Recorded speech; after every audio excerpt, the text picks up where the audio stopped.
வணக்கம் மக்களே. இன்றைக்கி முருங்கைக்காய் அறுவடை. இன்றைக்கி அதுக்கு தான் வந்தோம்.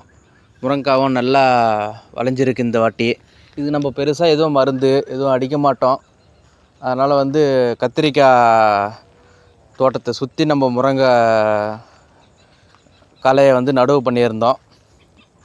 அது நம்ம கையில் ஒரு 10-15 களை நட்டு வச்சுருந்தோம்.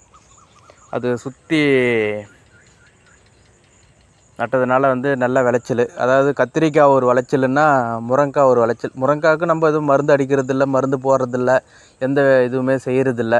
அது இயற்கையாக அதுவே தானாக காய்க்குது. காய்க்கிற முருங்கைக்காய் நல்லா அதிகமாக நல்ல மகசூலோடு காய்க்குது. எதுவும் அதுக்கு குறை எதுவும் இல்லை, எதுவும் பிரச்சனை இல்லை. நல்லா அழகாகவும் நல்லா இது வருஷம் ஃபுல்லாகவே காய்க்குது இந்த மரம். அதாவது இந்த ரகம் வருடம் முழுசுமே காய்க்குது. எல்லா நேரமும் எங்கள் கையில் முருங்கைக்காய் கிடைக்கும். நம்ம உள்ளூர் வியாபாரம் தான் பார்க்குறோம். அதனால் நமக்கு என்றைக்கு தேவையோ அன்றைக்கி மட்டும் பறிச்சுக்கிட்டே இருப்போம். நம்ம பறித்து எடுத்துன்னு உள்ளூர்லேயே வியாபாரம் பண்ணுறதுனால நமக்கு பெரிய செலவும் இதுக்கு நம்ம பண்ணுறதில்ல. அதனால் நமக்கு லாபம்தான். முருங்கைக்காவும் நல்லா காய்க்கும். இது மேலே ஏறி இறக்கணும் அந்த பிரச்சனைலாம் இல்லை. எல்லாமே கீழே தரையோடு தான் இருக்கும். தரையிலேருந்து ஒரு 2 அடி ஹைட்டு, அதுலேயே பாதி முருங்கைக்காய் இருக்கும்.